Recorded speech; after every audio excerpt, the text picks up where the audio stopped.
Hey everybody, I'm Matt, I'm Deanna. and this is Chasing Balance.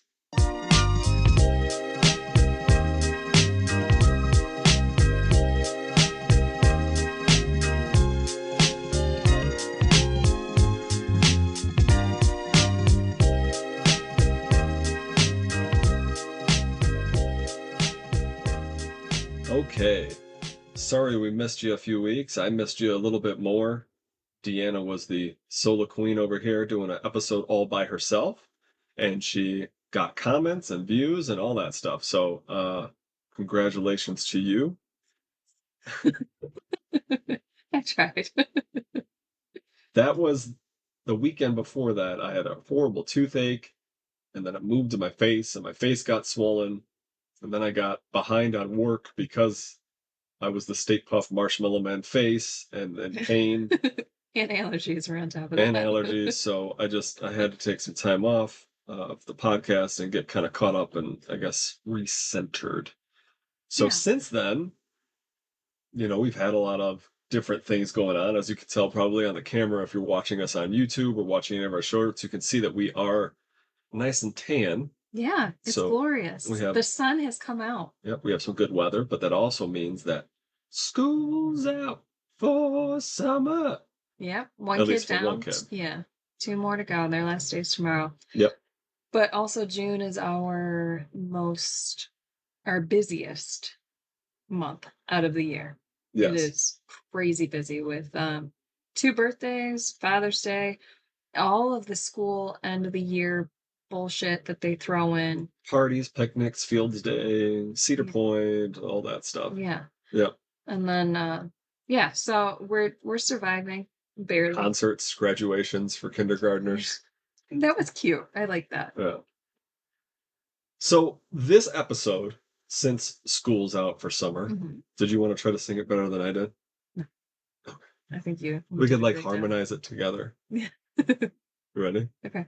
School's out for summer. What's the beat after that? Dun, dun, dun, dun, dun, dun. Well, I'm terrible I with the don't beats. All you do is listen to the beat. Anyways, all right, let's move on. So this episode is going to be called Summer School. And no, we're not talking about the average summer school where you take your kids at the butt crack of dawn and make sure that their summer is absolutely horrible because their teacher said that they're not doing well.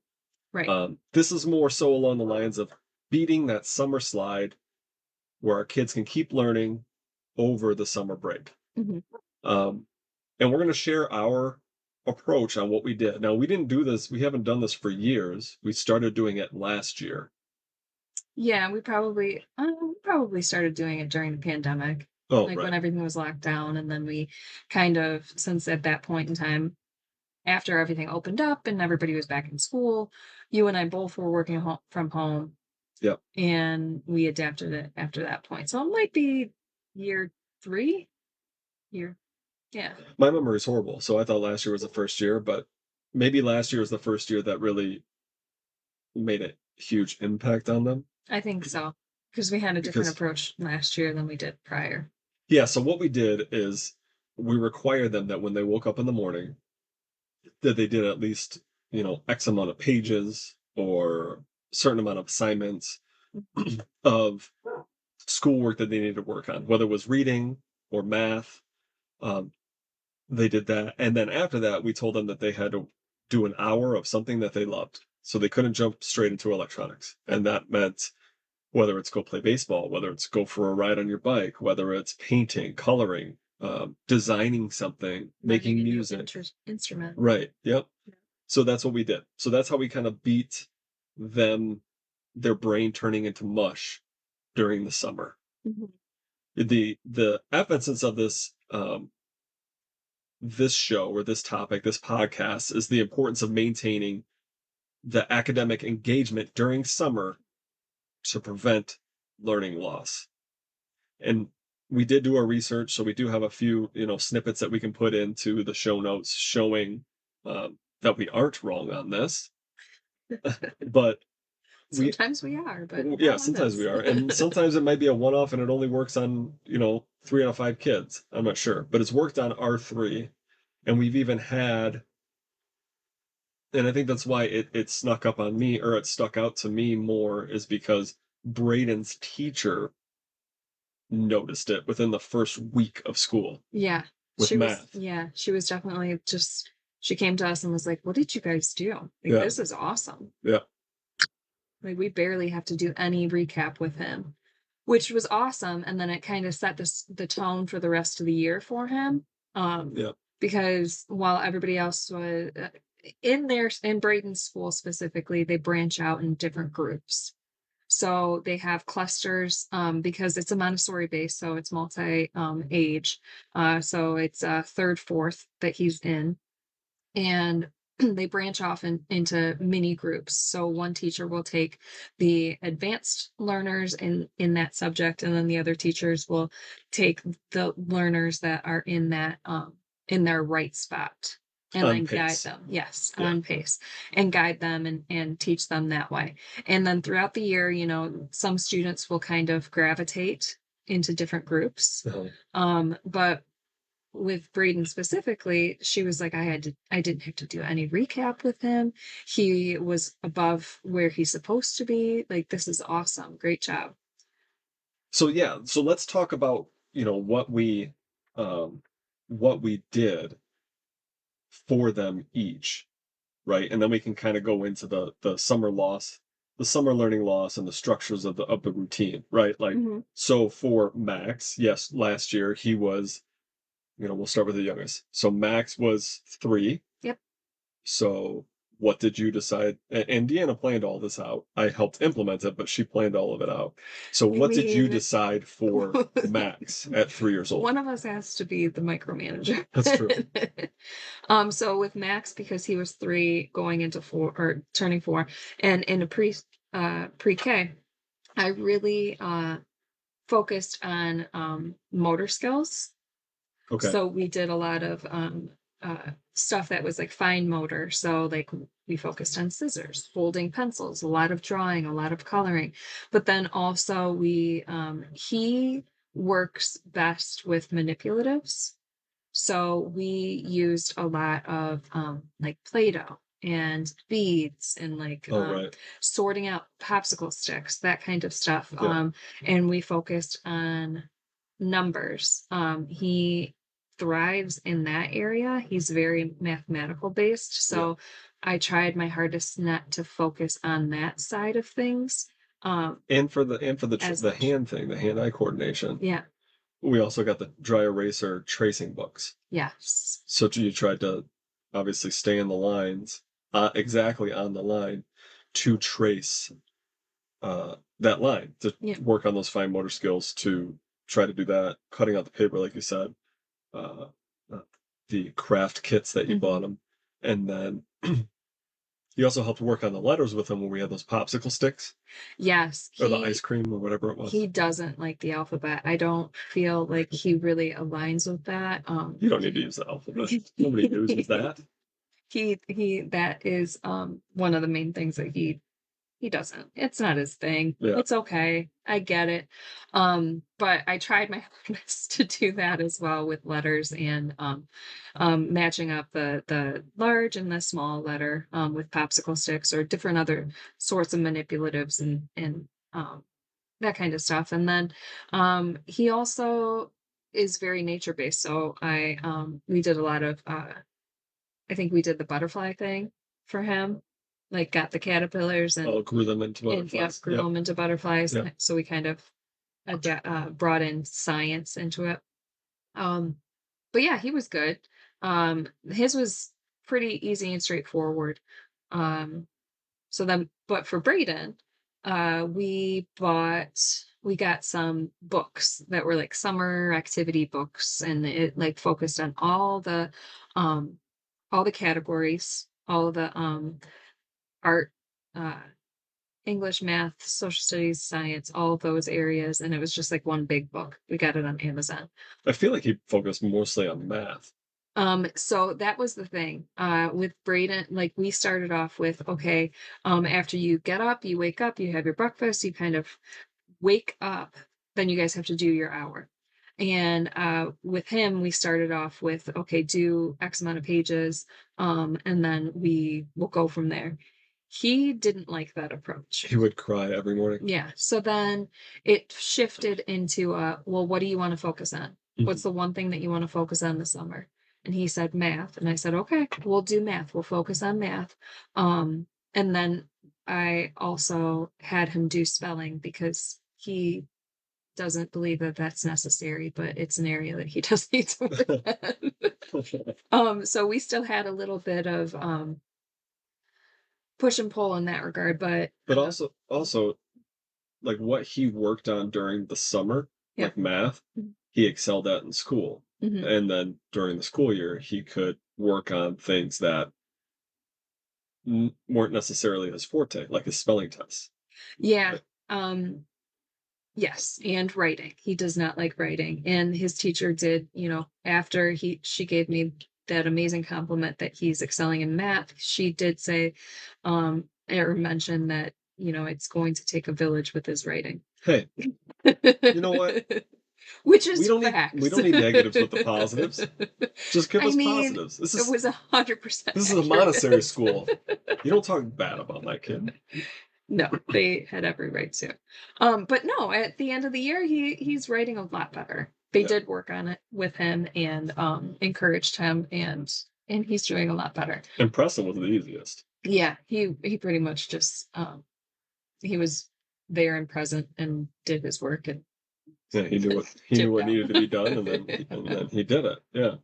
So, and we'll link, maybe we'll link stuff Yeah. in our show description. I don't know.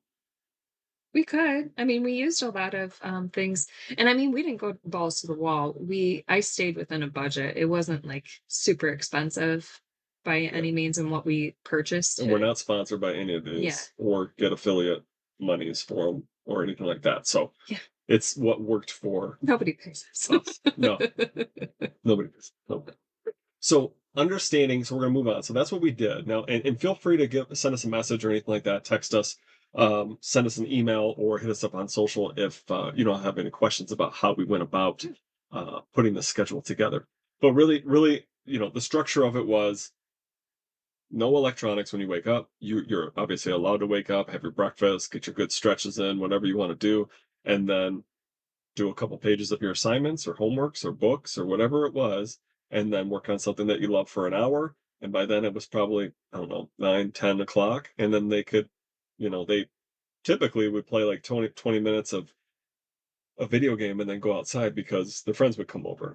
Yeah, So it really limited the electronics. it really did. And then also, we aren't crazy. I mean, we did allow them to like glide into summer. So I feel Yeah. like we gave them like a week or two where it wasn't a requirement. Right. And then I think it was once July hit, that's when we were kind of like, okay, now we need to kind of buckle down and, this is what's required for the rest of the summer. Yeah. And I think they were kind of adapted it better when They we did. gave them that break. Yeah. It's everybody needs the time off, right? Yeah. But I'm already kind of dreading it, like us telling them, "Hey, we have to get into this routine." But it is Yeah. it is what it is. We've already kind of warned them. I've already preemptively warned them, like, "Hey, just remember, we're going to be doing some work during the summer, so you just got to make it fun. We can do prizes, just like rewards, things of that nature for everything that they get done or accomplished. And there is going to be struggle, but it's going to be worth it. Those 2 or 3 first weeks of them possibly fighting you on it is going to be worth it in the grand scheme of things Yeah. because we now understand the summer learning loss. Yeah. So there's this summer slide, and that's the tendency for students and kid to lose something and some of their achievement gains that they made during the previous school year. And there's key stats. Now, I looked up some stuff online. Like, I already knew this from other teachers telling us. Mhm. Like, even a week ago, when Preston got out of school, his language teacher or his ELA teacher sent us an email and just said, here is a list of books that Preston should read through the summer, or your students should read through the summer. And that's just Preston. If they read 2 of these books, they'll already be s leaps, bounds ahead Yeah. of other kids, if they only read 2 books. Yeah. And I feel like, I mean, I read her email and I was like, I'm good. Um, only be- Why? only because Preston has always been a very like active reader. Yeah, And I'm like, I mean, unless it'll, I don't know. Do you remember that in like high school when they would give you like the summer reading list right. and it was all just shit books that you Well, hated? I mean, if there was the pizza Book-It involved, I would have done it. I didn't. Yeah. I Did you didn't. guys have Book-It? Um, I don't, I honestly couldn't tell you. I don't feel like we did. Can't And if we imagine it was did, only I like a didn't do Canton it. side. Like, Yeah. I'm sure they had it on the east Yeah. side. I think they did. But I didn't do it. I mean, my reading level was so low when I was younger Yeah, that I just didn't participate in that. I mean, I even in high school, I was omitted from reading all of the classics. It wasn't until I actually graduated that I read the classics that were required in that's um what well, what's funny is like I'm like you and I were having a conversation like 4 or 5 years ago, and I was like, you know what? I really wish that I would have paid attention in high school, and middle school to these books. Like, um, what was it? 12 Angry Men. 12 Angry. Well, we watched a movie on that, so I didn't have to read it. But That's so not right. what are the other one? Lord of the Flies. Yeah. What And else is then there? Moby Dick. I don't know if To you Kill a read it. To Mockingbird. Kill a Mockingbird. So Yeah. like, I never read any of that stuff. I would participate in class. They'd tell me I need to like read popcorn style or whatever, and I would I read it. And hated it. I would never. And you bought me for that Christmas. You bought me all those books. I did. And There's I so much dust them dust on on them. my I never read them, and I should. Yeah, Like, I mean, I don't know. I guess there's got to be a reason why the school board of education wants you to read that, but who knows? I'm sure those books have changed now. Like omitted a bunch of stuff, or just No, changed what like, they require you yeah, to. Yeah, like I'm pretty yeah, sure that they still don't require 12 Angry Men. And because they're censored. I don't Because of know. I'm sure censorship. they're in a bonfire somewhere. I'm sure. All right, let's not get political. Um, so when we put the show together, we did look at Kuhlman.com and also the New Yorker .com is where we're getting some of this information from. And some of the key stats on this of what happens to students when they leave school for summer break, and if their minds aren't exercised, or yeah, I guess it's a good way to say it. If their minds Yeah. aren't exercised and used like they were during the school year, students can lose up to 2.6 months of math skills and 2 months of reading skills by the end of summer. Wow. Okay. I didn't realize that it was that bad. Okay. By grade 6, cumulative summer learning loss can amount to over 18 months. Wow. I'm not making this up. I'll put these links in our show notes so you can read it. Between 70% and 78% of students experience a decline in math skills during summer, with the most significant drop occurring between 5th and 6th grades. Yeah, fifth grade math sucks though. What is 5th grade math? It's like, I So when feel you like start it's, doing division and no, I think they start, I mean, that's what they're doing now for Braden. Like third and fourth is when they do multiplication and division. yeah. I feel like fifth was like, I don't know, it was weird. Like you had to, it was like the different type of the new math that Um, we didn't do. But then there was also like a lot of, it wasn't out, it was like mini algebra, right? It was just like knowing all the shapes and like, like geometry.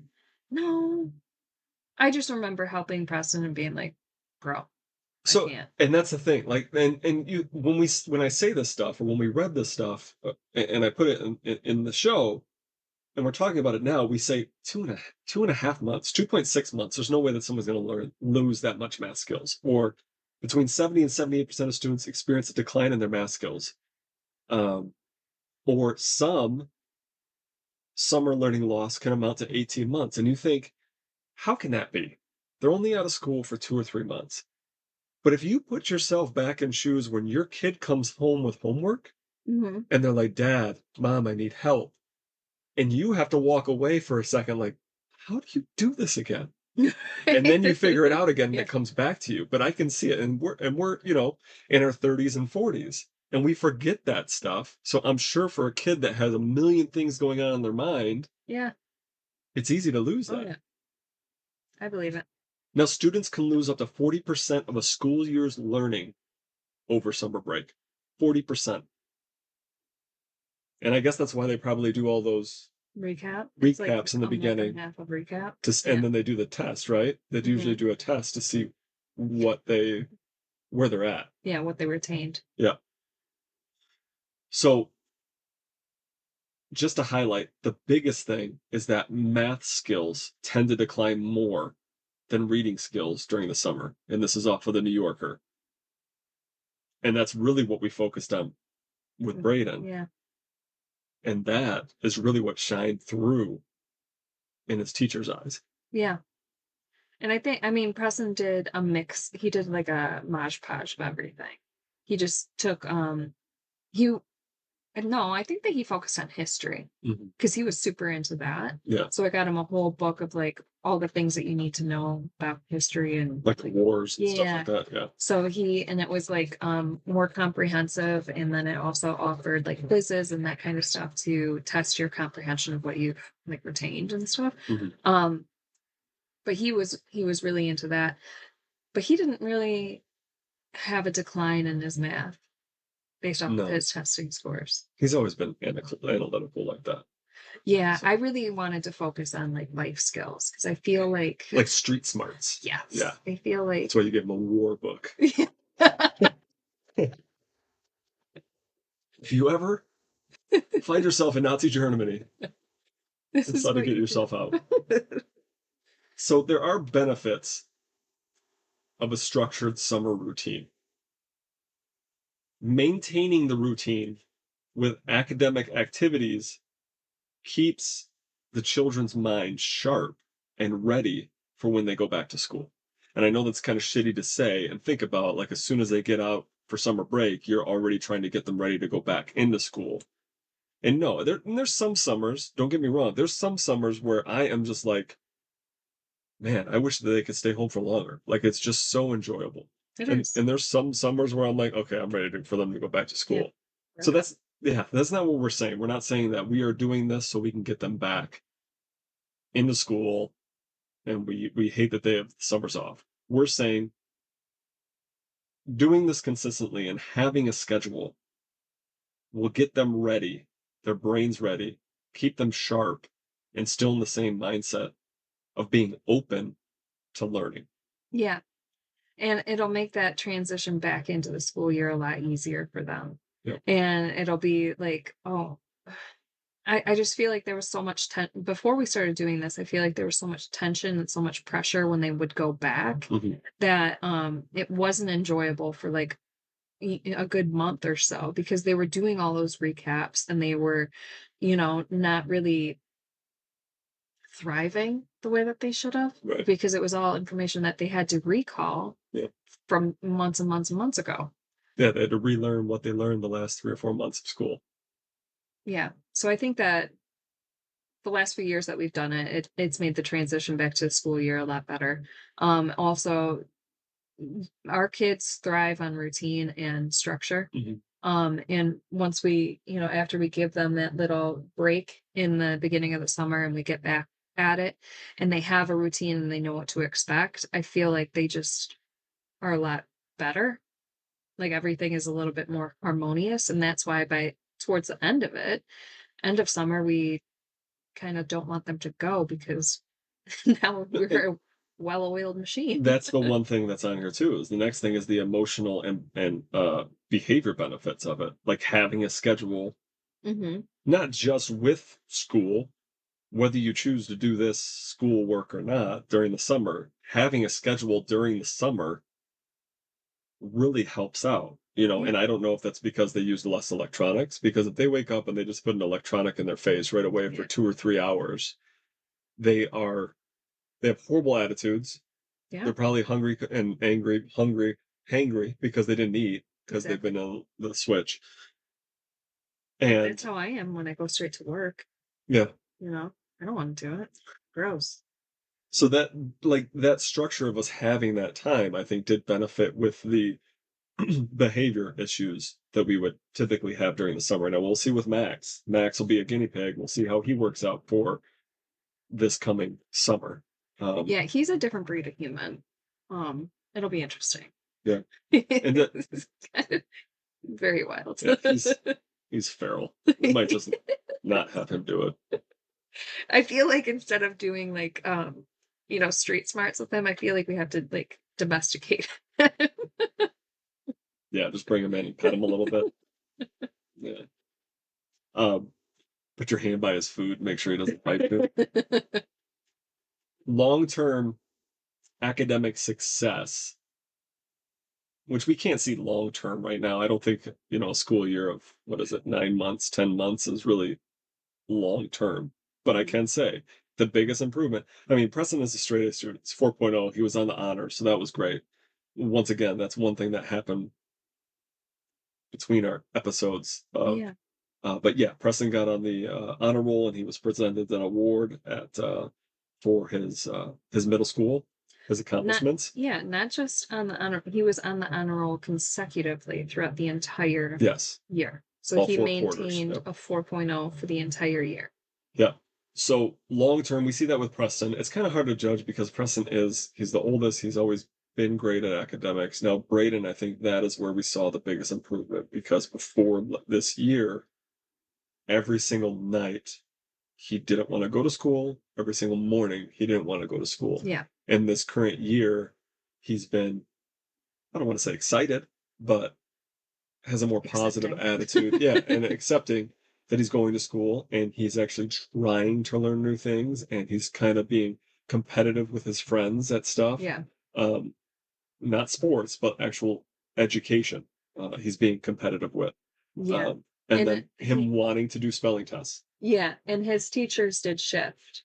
So he got a new set of teachers this year, Yeah, because they have the same teacher for 2 years due to like the segments that they have. yeah, And I think that he's really bonded well with both of them, and that helped. And then he also got a few friends that he's like super close to. But I think that he's had this mentality that it's not worth it, mhm, that school the structure of school is not worth it. He doesn't want to do it. And I think that's kind of transitioned this year into, okay, I get it. I don't really like it, but I am learning and it can be fun. And I don't necessarily want to continue doing this, but yeah. That's true. So Braden was huge. He was a huge success. Obviously, Preston is too, but that's kind of hard to gauge. hard to gauge. Like perfection is his status quo. Yeah, he's been a lot more academic than he has been sports. Yes. Yep. And Braden has been the reverse. He's always been very sports, very um Competitive. yeah, competitive when it comes to sports in that regard. He needs to have that healthy competition with peers in order to thrive. Hmm. Because he will beat them. And that's his mentality. um, so so yeah, but I mean Max was a success as well. His teacher saw a change over the summer. Hmm. Um, he definitely, and his success was more so stepping out of his bubble and in his comfort zone and Oh yeah. trying new things and having more interactions and being okay with Different friends. yeah, being Yeah. okay with different friends and making new friendships. So let's talk about practical strategies for summer learning. Mhm. So let's talk about a certain subject and then or a certain part of this topic, and then I'll let you recap on what we kind of said. So Okay. daily academic time. Okay. So for our kids, what works best is just an hour a day. Hmm. It's not anything too extreme, and it's also nothing that it's not small enough where it doesn't matter. Um, so that's kind of like the time frame that we put on things. So kind of small enough to make an impact, but not Yeah. too much to be overwhelming. Yes. The next thing is educational resources. Now, that's not, now what we put down below in our show notes about what we purchased, there are tons, and you can speak on it. There are tons of free websites, Yeah. even though if you, and I understand it, we're trying to get them off of the screens. Yeah. but there are a ton of free websites if the budget isn't there to buy books, or if we're waiting on it to be shipped to you or something like that. So, what are some of the websites and other educational resources that we used? So I used Amazon and I got like the learning books throughout Hmm. for the summer for them to use. But then honestly, I pulled I pulled a lot of my information from like Instagram, Yeah. from other moms, or other parents out there, with like activities and things that kind of fell in line with what I wanted to do or what our kids wanted to do for over the summer. And I mean, social media can be terrible, but it also can be like a really great source of information. Depending on what you're looking for, Yeah. right? And I think that a lot of the activities and stuff that we did what came from like Instagram or even Pinterest. Okay. What are some of the websites? So there's ABC, yeah, Yeah. ABCI was good. PBS Kids. Yeah, PBS Kids for the younger ones. Yeah. The bigger kids use Epic Books, Hmm. and Cumin, Kuman, yeah. and Yep. what other ones did they use? They do Uh, love that. What the hell is that called? They were all about it. They go in and Prodigy. out of it. No, not well. Yeah, Prodigy's Prodigy one, was good for math. but the typing one for them to learn how to type. Oh, It's like Nitro Type or something like that. yeah. And it teaches them home row and all that. I don't know if any of you listeners out there remember that, but I remember being in a computer class and you would be learning home row with a cardboard blocker. Did you not do that? God, I'm old. Yeah, you would seriously, you'd sit in front of this like almost. I mean, it wasn't that old of a computer. It might have been the computer that I played Oregon Trail Was on when it I was in IBM? elementary. Yeah, It was an IBM computer. yeah. So, but yeah, they would put you in front of a computer just like I am right now, and then you'd have your keyboard. It was one of those big, bulky, like thick keyboards, and then they would have um, like a cardboard blocker that they would put over so you could not see what it was, and that's how you would do your tests and everything. No, You didn't guys do didn't that. do that? No. Wow. Granted, I did It do. was a class called keyboarding. That's all it was. I don't think we had that. Um, and maybe so. Yeah, God, we didn't have that at the I'm school fucking that I was. old. Well, no, we didn't have a lot of things. We didn't have art. We didn't have music. We didn't have like our gym Where your dad class. lived at, you didn't have that stuff. Well, I was in high school at that time. That That's when was I took keyboarding. It probably was an elective. And I was probably probably like, was. well, I already have two gym classes. I might as well go keyboard. And I probably thought it was a music class. And I You're showed up and sorely like, mistaken. what the hell is this box looking thing? What is this? What is IBM? I've never heard of this keyboard. You're not that old. Yeah. Well, Um, you looked at me like I was old. well, You when made you me were think in it high was like a green screen, two color Apple Oregon I had Trail, like the the printer that floppy was disks. yes. Yeah, the continuous printer that you have to tear off a copy. Yeah, that's how it was graded. No, but so I did it at home at like my dad's. He had like the software on his computer, so I would work on it then when That's I was crazy you younger. didn't take one. Yeah. And now that I'm thinking about it, it was an elective, but I'm really glad that I took that elective. I mean, I think back to that all the time, and I'm even telling the kids like, this is what you need to be doing. Yeah. Whatever. Anyways, moving on. So that's educational resources. You can go to Canton High School if you want to learn how to type on an old keyboard. Um, Reading programs. So we didn't do this, but this was a good thing that I was seeing online is that participate in your local library because they Yeah. typically have summer reading challenges, and I think that's where I got the book it from when I was a kid. Yeah. Is that the library would put it on. Yeah, and then they also have a lot of activities throughout the summer. Like our library does music in the park and that kind of stuff. So they keep it fun and they have challenges and activities like that throughout the summer, like read X amount of fiction books and then you get this. Right. You know. Um Preston really likes that. The other kids not so much. The other thing is another thing I should say is learning, like incorporate learning into daily activities as far as like showing cooking techniques. Like if your kid wants to bake some cookies and you tell them like a 2/3 or a 1/3 or a half cup, Yeah, teaching that way. That's also something that Braden did last summer was Yeah. he was working on baking and he was learning his fractions that way. And then you can do grocery shopping, kind of Mhm. put the math together. Like that's one thing that I put in. I mean, that's kind of more of like a life skill that I've told Preston before. Like we go, we run and we get like pizza or something a little hot ready here. Um, and I give him my credit card to go in. You know, I tell him, hey man, pay attention to how much you are spending. Make sure that no one's messing with you and they're not Mhm. ringing you up for something that you didn't get. Short story real quick. He does that when I give him money, but now that he's got his own money, he went to the gas station to buy a pack of gum. And I was like, how much did you just spend on that? And he's like, $1 or $2. And then we checked his account and he spent $5 on a pack of gum. I'm like, dude, that is not smart. So Yeah. there's some life lessons there. Now, another thing that I saw online that people were doing it were creative projects. Now, I don't know if I agree with this or not. Like like the science experiments, sure, perfect. National Geographic has some that you can pick up, or you can find some ways to do like volcanoes at home. Um, Creative writing prompts that would probably be good for Braden and Preston just to work on their creative writing. But one of the things was assigned book reports, and I'm not going to do that to my kid over the summer. No, and I mean, we did a version of this. A book report? No, no, no. Oh, okay. Creative writing prompts. Yeah. A version of this when Preston was a lot younger, because like Braden, he hated writing and he thought that English in itself was just stupid, and Yeah. learning the grammar and the spelling was just extremely stupid.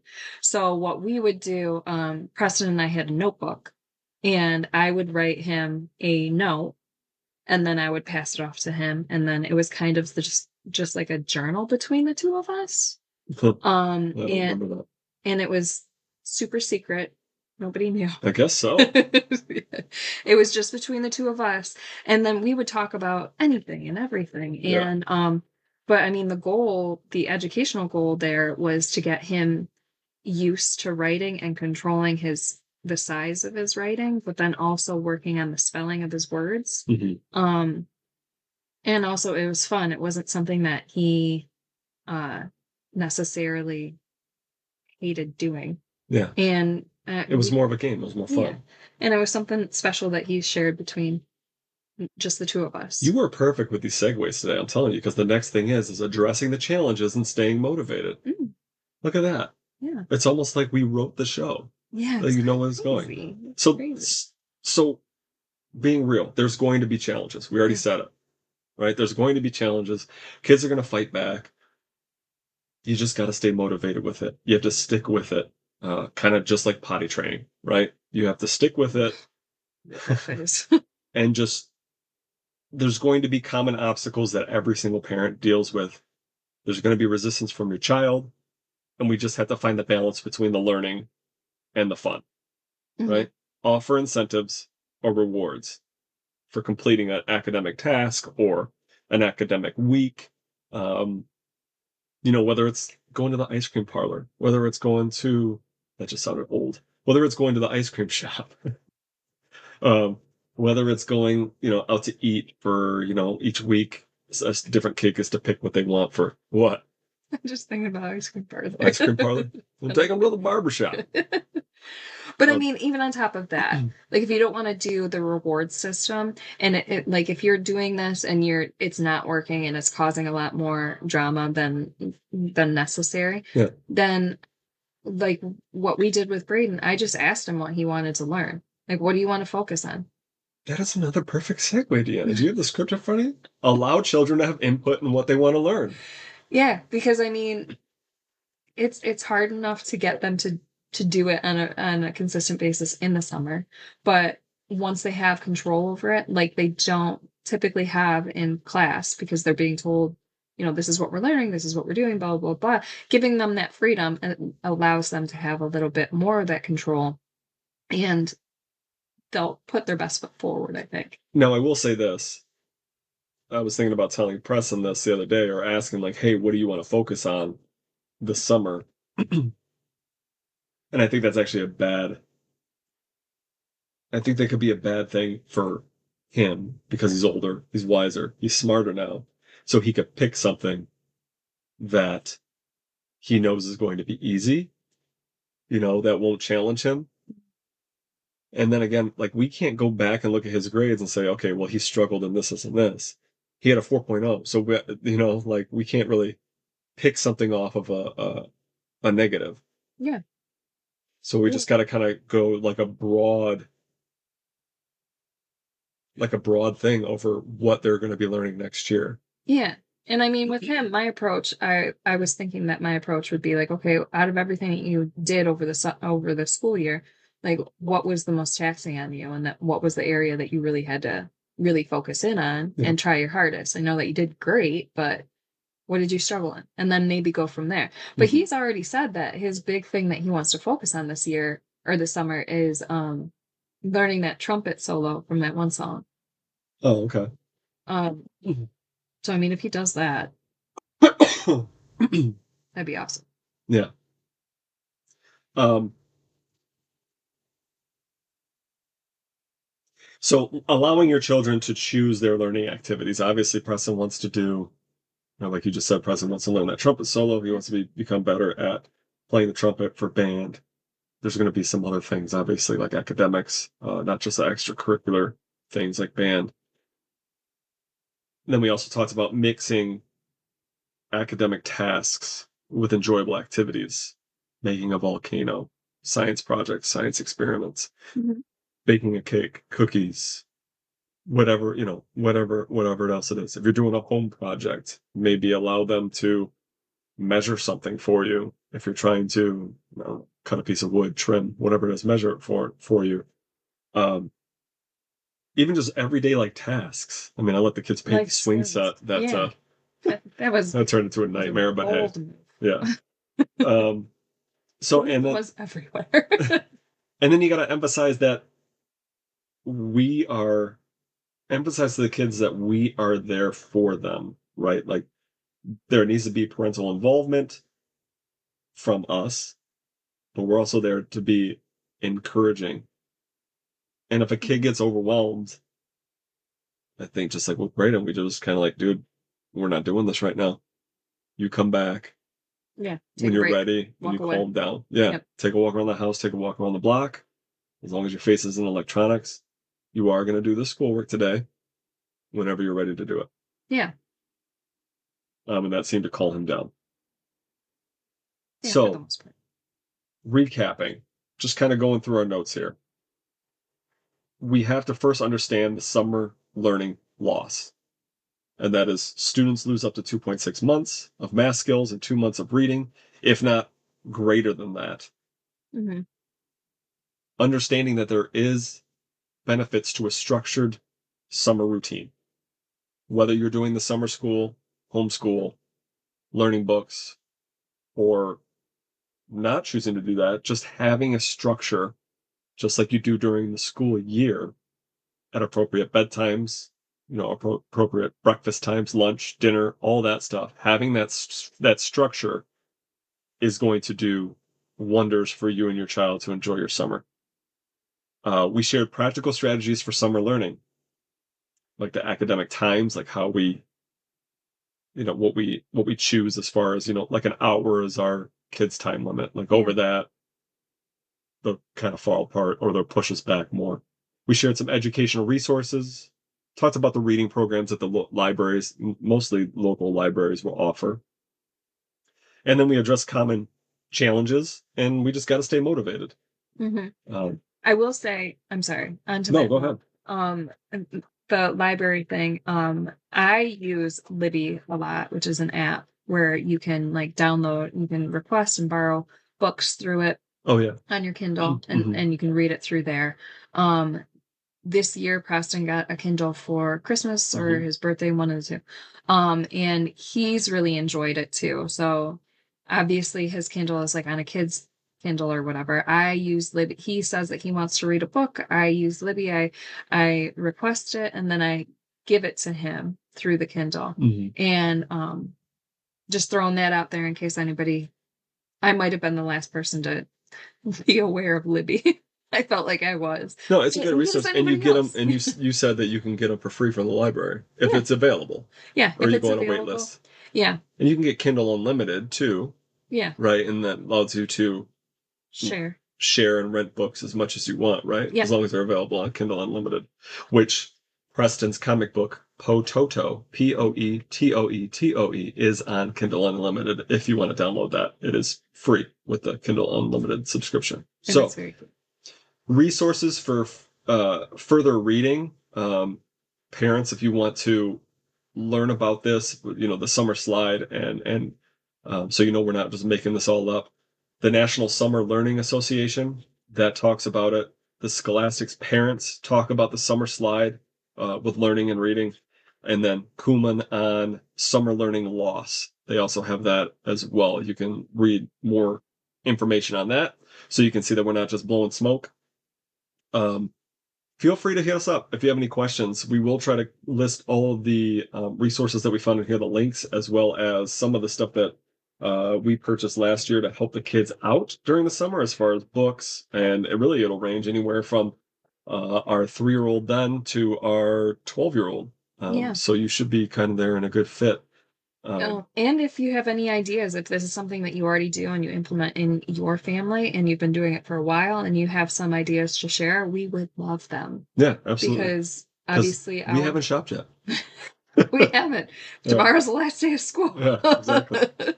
But no, we love hearing new ideas and everything. And like I said, I get a lot of my creative and those types of ideas from like Instagram and Pinterest. So if you have any to share, please send them my way. Send them here. We'd greatly appreciate it. We are on all social media platforms, and you can download us and share our episode with your friends. We'd greatly appreciate it. We do thank you for tuning in, and we will try to get these shows back on track of being more timely and scheduled and weekly.